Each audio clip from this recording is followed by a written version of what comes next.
Saudações positivas. Hoje eu vou falar para vocês sobre um dos componentes de hardware, que são os dispositivos de armazenamento. Então, seguindo o nosso objetivo de aula, é apresentar os conceitos e as aplicações e algumas curiosidades relacionadas aos dispositivos de armazenamento. Vamos então fazer o conceito, a introdução, falar sobre a história, as aplicações e as curiosidades deste dispositivo. E aí, você sabe a resposta? O que é armazenamento de dados e qual a importância desse armazenamento de dados? Bom, um dispositivo de armazenamento, ele é um dispositivo que é capaz de armazenar informações, ou seja, dados, para uma posterior consulta ao seu uso. Essa gravação de dados ela é feita praticamente usando qualquer forma de energia, desde a força manual humana, como a escrita, passando por vibrações acústicas, gravações fonográficas, até a modulação de energia eletromagnética em fitas magnéticas e discos ópticos. Um dispositivo de armazenamento pode guardar informação, processar informação ou ambos. Um dispositivo que somente guarda a informação é chamado de mídia de armazenamento.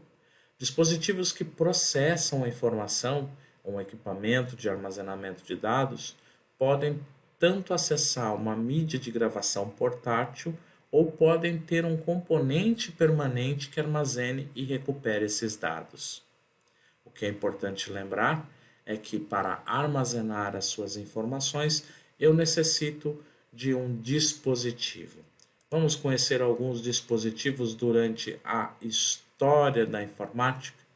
Nós temos acompanhado aqui, você tem acompanhado comigo, toda uma evolução dos nossos dispositivos até chegar aos tempos modernos, não é? Então, no armazenamento de dados não é muito diferente.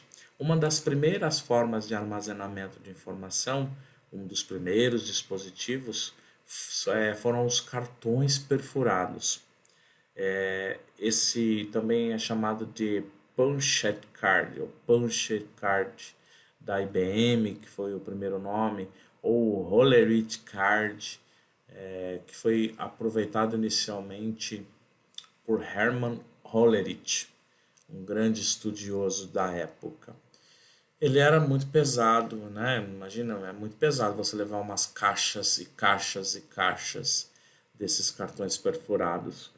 Cada caixa geralmente pesava uns 5 quilos, porque precisava de muito espaço físico para armazenar essa informação. Cada cartão perfurado depois era colocado de volta na máquina para ser feita a leitura de acordo com a perfuração. Eu costumo associar isso a um código binário numérico, aonde você vai fazendo a comparação do que está preenchido e do que não está preenchido e faz aí a dedução através da linguagem de programação. Depois nós temos o tubo de William, né, que é um tipo de memória para computadores antigos criados por Frederick Williams por volta de 1947 na Universidade Inglesa de Manchester. É um dispositivo também de armazenamento mais antigo, porém evoluiu dos cartões, com certeza. Depois nós temos, perdão, o tambor drum, que foi inventado por Gustav Tauschesky em 1932 na Áustria. Foi amplamente usado na década de 50 até a década de 60 como um tipo de memória de computador. O tambor original, a memória do tambor original, tinha uma capacidade de 500 mil bits, o que daria na nossa medida hoje 62,5 kilobytes. Lembrando que existe uma unidade de medida, uma tabela de unidade de medida que vai de bit, byte, kilobyte, megabyte, gigabyte, terabyte e assim por diante. E através dessa unidade de medida é que nós informamos o tamanho dos arquivos que são armazenados. Então aqui, nesse caso, por esse tamanho, nós não estamos falando nem de um arquivo gravado no processador de textos. É um pouquíssimo espaço de armazenamento. Para a época, era uma grande evolução, que é um dos, digamos assim, fatores que sempre exige a evolução dos dispositivos, é a necessidade de ter espaço para armazenar informação. Mas nós vamos chegar nesse assunto daqui a pouco. A fita, né, a unidade de fita Uniservo foi o principal dispositivo de entrada e saída no computador Univac 1. O seu lugar ficou garantido na história, pois o dispositivo foi a primeira unidade de fita do computador que foi vendido comercialmente. O Uniservo usava uma fita de metal de meia polegada de largura, mais ou menos 13 milímetros, feita de uma liga de níquel de bronze de fósforo e tinha mais ou menos 1.200 metros de comprimento. E nessa fita você armazenava então as informações através de meio magnético. Depois nós tivemos a invenção do disco magnético de armazenamento, uma real evolução aí na história. Surge então a unidade de disco magnético. A IBM, através do 305 RAMAC, foi o computador comercial desenvolvido em 1956 e foi o primeiro a utilizar uma unidade de disco magnético com uma cabeça de leitura móvel. A unidade podia armazenar por volta de 4.4 megabytes de dados. Comparado à nossa utilização hoje, não é nada, mas era uma grande evolução comparado aos meios de armazenamento de dispositivos anteriores durante a história. Com a revolução, houve a necessidade dos discos removíveis.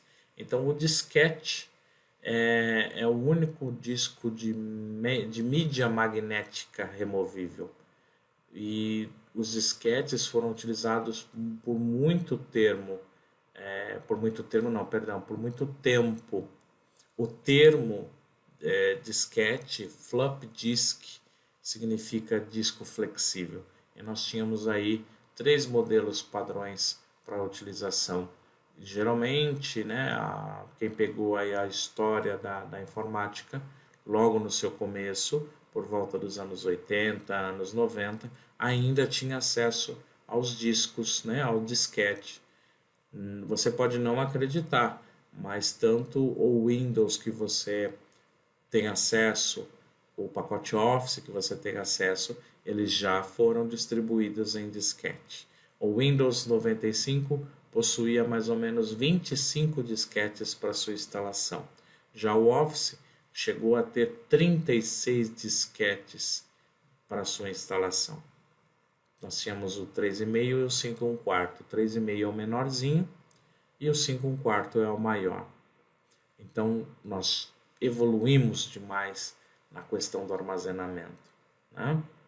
O de 3,5 polegadas, ele tinha uma capacidade de 720 kilobytes, chegando até mais ou menos, você imaginar vários textos do Word, mas para algumas imagens o disquete não dava para poder armazenar por causa da sua capacidade baixa.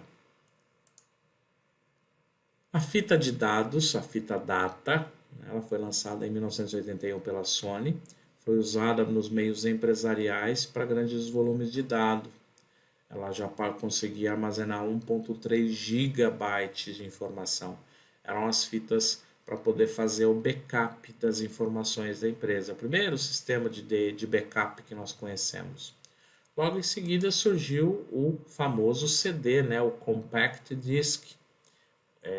Nós temos o Compact Disc, o CDR, que é o Recordable, que era possível você gravar. E tinha depois o CDR-W, é o Recordable Write. CDR-W, que é o Recordable Write, você podia gravar e regravar. Ele foi lançado por volta dos anos 90. Cada CDR tinha uma capacidade mínima de 700 megabytes ele marcou história na sua ampla utilização e ainda atualmente consegue manter presença entre os meios de armazenamento de dados. Lembrando que, como eu falei para você, existe o CDR, que é o Recordable, você grava a informação, depois você não consegue editar a informação que está gravada, e você tem o CDRW, que é o CD, o Compact Disc Recordable and Write, que você pode depois editar as informações, apagar e regravar as informações. Temos os dispositivos também como zip drive, pendrive, o disco externo, cartão de memória, são os dispositivos removíveis, né? O zip drive também ganhou grande espaço nos anos 90, pois ele facilitava através de um sistema de disquete de alta capacidade fazer backups de grandes conteúdos na época. Vamos imaginar então que seria como os nossos HDs externos atualmente. E temos o meio de armazenamento através da nuvem. O meio de armazenamento através da nuvem hoje é um dos recursos mais utilizados por causa de questão de espaço, né? Lembrando que tudo também vai depender do provedor que você está utilizando, eles te dão uma limitação, porém você pode comprar mais espaço para poder armazenar as suas informações. Isso então permite que você acabe tendo uma flexibilidade maior na forma de você armazenar suas informações. Então, armazenar informações na nuvem você pode acessar de qualquer dispositivo conectado à internet, facilitando assim, através da localização, o fácil acesso a essa informação. O papel da eletricidade dentro dessa evolução que nós temos, tá? O armazenamento eletrônico de dados é o armazenamento que requer energia elétrica para que ele possa armazenar e depois ele possa recuperar esses dados. A maioria dos dispositivos de armazenamento que não requerem visão e um cérebro para ler os dados se enquadram nesta categoria. Os dados eletromagnéticos eles podem ser armazenados em formato analógico ou digital, em uma variedade infinita de mídias. Esses tipos de dados é considerado eletronicamente codificado. Então eles são não armazenados eletronicamente em um dispositivo semicondutor, que no caso é um chip. Uma vez que certamente um dispositivo semicondutor foi utilizado para gravá-lo, você vai poder editar essa informação quando necessário. As mídias de armazenamento que são processadas eletronicamente, incluindo algumas formas de armazenamento de dados do computador, são consideradas de armazenamento permanente, ou seja, não volátil. Ou seja, os dados permanecem armazenados quando a energia elétrica é removida do dispositivo. Em contraste, a maioria das informações armazenadas eletronicamente, na maioria dos tipos dos semicondutores, eles são microcircuitos, que é o que a gente chama de memória volátil. Elas desaparecem com a remoção da energia elétrica. Então a eletricidade ela está ligada diretamente a essa possibilidade de armazenamento de informações que nós temos. Quais são os tipos de dispositivos que nós temos? Temos os dispositivos por meios magnéticos, por meios ópticos e por meios eletrônicos. Vamos conhecer aqui então alguns desses tipos de dispositivos? Vamos lá. Dispositivos por meio magnético são os dispositivos mais antigos. E esses dispositivos permitem uma grande densidade de informação, ou seja, armazena uma grande quantidade de dados em um pequeno espaço. São mais antigos, porém eles foram se aperfeiçoando com o decorrer do tempo. No caso, nós utilizamos aqui o HD, o disco rígido. Então, como um exemplo desse tipo de armazenamento por meio magnético, nós podemos citar os discos rígidos. Aqui na imagem você vai observar que ele tem uma camada de um disco e uma cabeça de leitura. Essa cabeça de leitura faz uma movimentação de dentro para fora e fora para dentro enquanto o disco roda. E aí você vai tendo acesso às informações que são armazenadas. Para que você tenha uma compreensão mais interessante sobre o funcionamento do HD, fazendo uma pesquisa aí pela internet, nós vamos encontrar alguns vídeos que mostram. E existe um vídeo bem antigo já, vocês sabem que eu vou sempre vasculhar as coisas para trazer para vocês. E eu encontrei esse vídeo antigo que eu já uso há bastante tempo para explicar como que funciona um disco rígido. Então, o vídeo não tem fim comercial, ele tem apenas o intuito de informar, de explicar como é que funcionam os discos rígidos, aí, conhecidos como HDs. Vamos assistir o vídeo juntos? Ele é bem curtinho e aí você vai entender melhor. Vamos lá? E o que é um disco rígido? Um disco rígido é a peça principal que o computador usa para armazenar, acessar e administrar informação. É uma combinação fascinante de eletrônica e mecânica.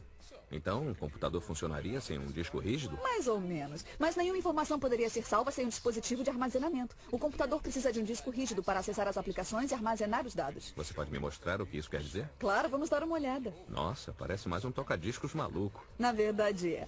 Os dois têm discos e cabeça, mas um disco rígido pode gravar dados no disco mais de uma vez e em setores múltiplos. Essa função se chama escrever.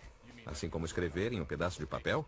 Mais ou menos, só que é muito mais sofisticado. Deve ser mesmo. A cabeça de leitura-gravação desliza pela superfície e armazena a informação magneticamente. Se criar um documento em seu computador e salvá-lo, ele é gravado em código binário magnético no disco. Ah, tudo bem. Mas como é que eu pego de volta a informação do disco rígido? Quando chama a cópia do arquivo, o computador lê o arquivo armazenado e mostra no seu monitor. Essa função se chama leitura.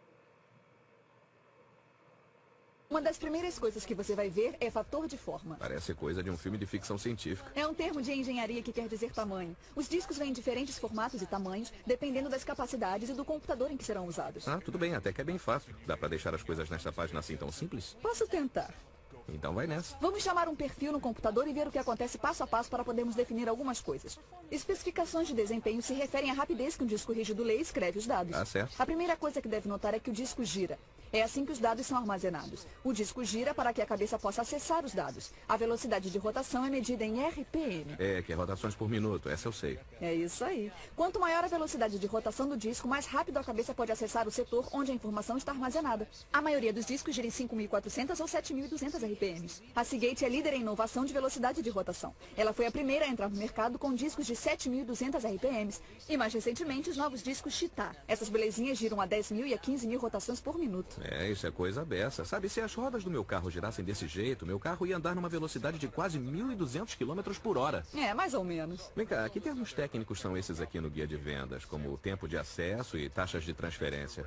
São medidas de desempenho. Além da velocidade de rotação, veremos também o tempo de acesso. O tempo de acesso é o tempo que a cabeça leva para achar os dados no disco. É determinado por milissegundos, que é o milésimo de um segundo. Nem uma piscada. E aí, o que acontece depois? Os dados do disco são lidos e transferidos para o cache. E o que é um cache? Cache é só uma palavra francesa usada para designar a memória. É um chip que armazena os dados antes deles serem transferidos para o computador. Então a velocidade em que isso acontece É a taxa de transferência interna porque é inerente ao disco. O desempenho é determinado por megabits por segundo. Faz sentido. E depois, o que acontece? A informação vai do cache até o computador através da interface. Isso se chama taxa de transferência externa. É determinado por megabytes por segundo e é sempre mais rápido do que a taxa de transferência interna do disco. O objetivo é evitar qualquer gargalo. Isso é bem esquisito. Tá bom, tá legal, ótimo, tudo bem. Eu já alcancei os limites do meu crânio. Meu cérebro está ficando... Muito bem. Então nós acompanhamos aqui uma rápida explicação sobre a utilização do meio de armazenamento de disco rígido. Um vídeo que é antiguinho, não é? Mas que com certeza explica de uma forma bem clara essa possibilidade de utilização desse dispositivo. Outro tipo de meio de armazenamento são os meios ópticos. O dispositivo de armazenamento por meio óptico, eles são os mais utilizados para o armazenamento de informações multimídia, sendo amplamente aplicados no armazenamento de filmes, de músicas. Apesar disso, também são utilizados para o armazenamento de informações de programas, sendo especialmente utilizados para a instalação de programas no computador.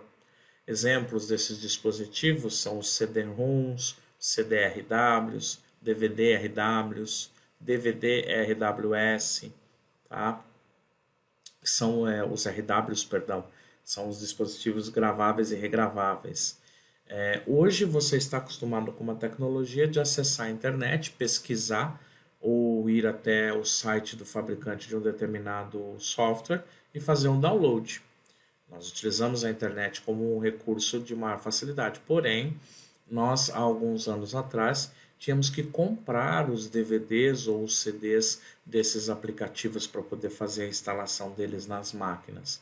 Ainda existem essas possibilidades, porém, é muito mais prático, muito mais rápido você fazer o acesso através da internet, para que você possa então fazer a aquisição desse conteúdo. Mas faz parte da história esse meio de armazenamento.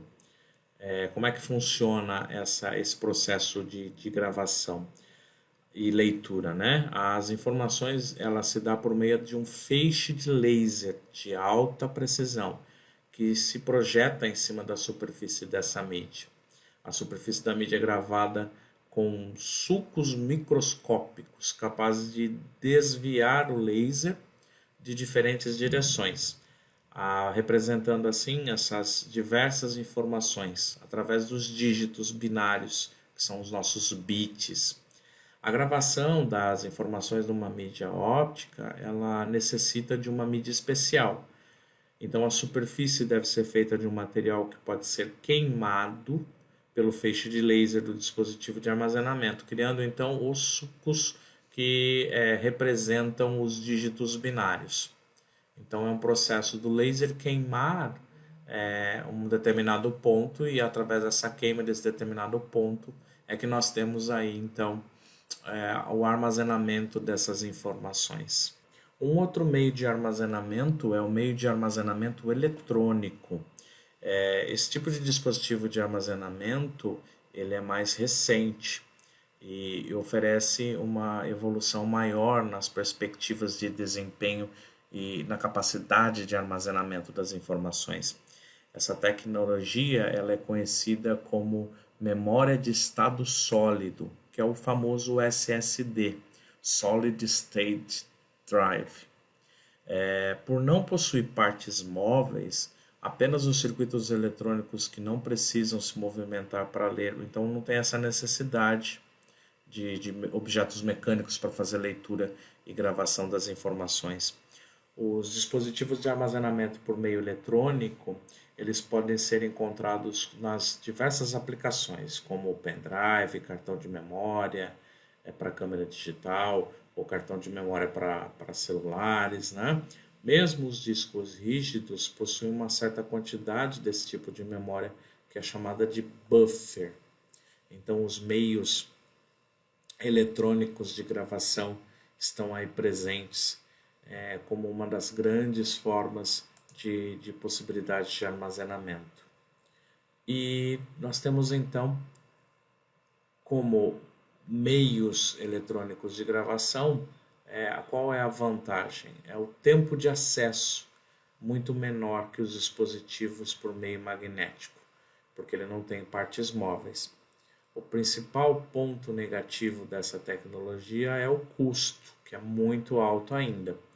Os dispositivos de armazenamento por meio eletrônico ainda são encontrados com pequenas capacidades de armazenamento e um custo muito elevado.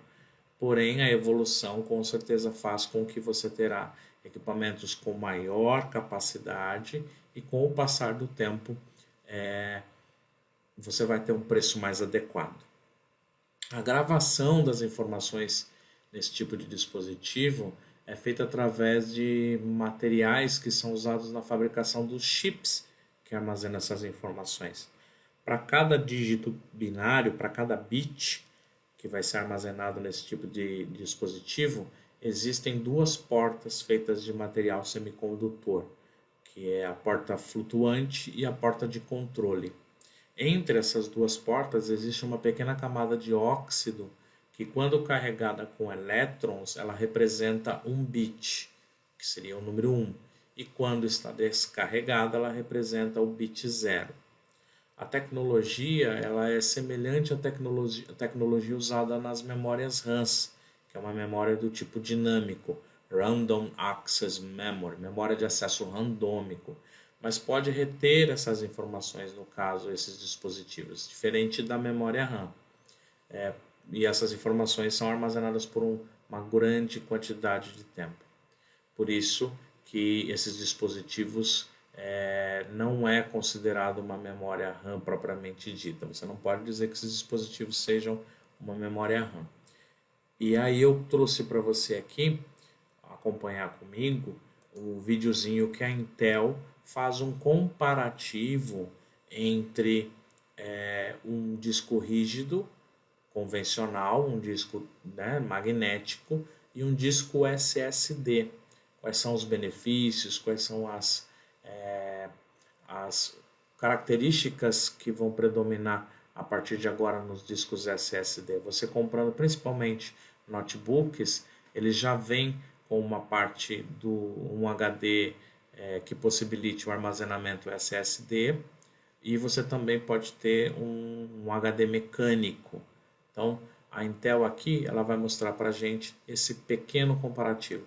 O vídeo você vai perceber que está em inglês, mas não se preocupe, porque a maioria das informações que vão aparecer aqui vão falar justamente sobre a velocidade que esse dispositivo tem, os benefícios de ser mais leve, o benefício de não sofrer com o impacto quando você está movimentando o notebook, você não corre o risco de bater e a agulha do HD convencional magnético sair do lugar e você perder as informações. Vamos acompanhar esse videozinho?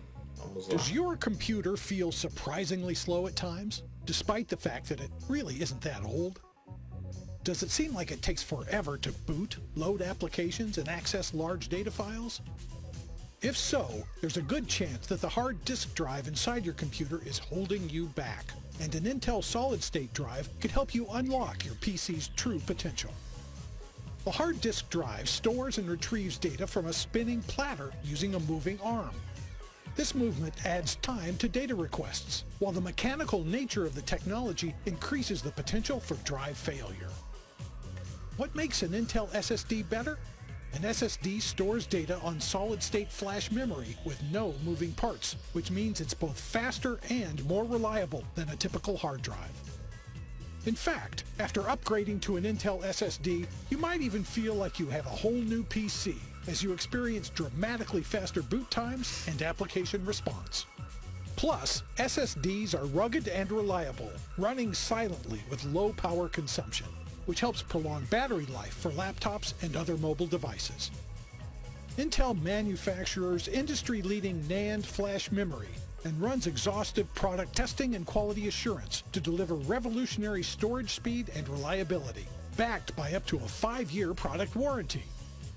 Intel provides easy-to-use software to quickly migrate the operating system and data on your current hard disk drive to your new SSD, and tools to manage the drive once you're up and running. Upgrade to an Intel SSD today. Learn more by visiting www.intel.com/go/SSD. Muito bem. Então, aqui é o vídeo promocional da Intel falando sobre as tecnologias SSD que ela tem disponível e fazendo comparativo com o disco magnético, que ele sofre com impacto, que a taxa de velocidade é muito inferior. Então fica aqui evidente para a gente esse avanço tecnológico que nós temos através desses dispositivos de armazenamento. Bom, falando então desses dispositivos de armazenamento, o SSD sendo o último, vamos concluir então nosso raciocínio. Os dispositivos de armazenamento, assim como tudo na informática, tiveram um processo evolutivo, desde o cartão perfurado, que foi um dos primeiros dispositivos que possibilitavam o armazenamento das informações, evoluindo aí para os discos magnéticos, a fita magnética, depois os discos de metal magnético, Falando de magnetismo, nós estamos falando de eletricidade. O processo elétrico está presente, ligado diretamente a tudo que é hardware nos nossos dispositivos. Passamos aí pela fase dos CDs e dos DVDs, com o uso do laser para queimar a superfície dessas peças e armazenar as informações. E aí chegamos hoje às tecnologias mais modernas de armazenamento, que necessitam de velocidade e de maior espaço. E em se tratando de espaço, existe hoje também a possibilidade de você poder armazenar na nuvem, armazenar em servidores da internet as suas informações. As grandes empresas colocam à disposição as suas máquinas, os seus supercomputadores. Cada usuário tem uma quantidade de espaço, geralmente uma quantidade mínima destinada ao espaço free, né, ao espaço gratuito. Caso você queira assinar planos mensais ou anuais, você adquire uma capacidade maior. Isso para as empresas também é um recurso muito útil, dada a grande quantidade de informações que as empresas precisam armazenar. Que antigamente eram utilizados os discos de zip drive, os disquetes, as fitas de backup. Hoje nós temos tudo isso também em HDs com grande capacidade, mas a facilidade, a praticidade que o acesso à internet nos permite faz com que esse recurso de armazenamento em nuvem venha ganhando cada vez mais espaço. Os nossos dispositivos móveis, né, nossos smartphones, eles utilizam as memórias internas e também oferecem recursos caso você deseje de fazer um armazenamento ou expansivo. O que é o armazenamento expansivo? Você compra um cartão de memória, coloca no seu aparelho celular, ou você adquire planos cloud, que são espaços de armazenamento na nuvem. Concluímos então esse assunto de armazenamento de informações. Fica então o registro que é importantíssimo escolher muito bem a forma que você vai armazenar seus dados para que você não tenha problemas depois com a perca dos dados. Agora, você já sabe, agora é com você. Continue fazendo algumas pesquisas para se aprofundar mais nesse assunto, caso deseje. Busque o conhecimento sempre. E aí, eu vou deixar para você, então, uma pergunta. Você sabe a resposta? Podemos afirmar que a memória RAM é um dispositivo de armazenamento? A memória RAM, Random Access Memory, uma memória de acesso randômico, ela é um dispositivo de armazenamento? Pesquise, se informe, manda lá para a gente a resposta. Bom, enfim, meu muito obrigado, saudações positivas sempre para todos vocês, continuem sempre fazendo aí o processo de higienização, obedecendo aos recursos, ou melhor, às orientações que a Organização Mundial de Saúde prevê para que nós tenhamos sempre uma saúde adequada, e sempre que você precisar estamos à disposição. Muito obrigado, saudações positivas e a gente se vê no próximo encontro. Até mais. Tchau.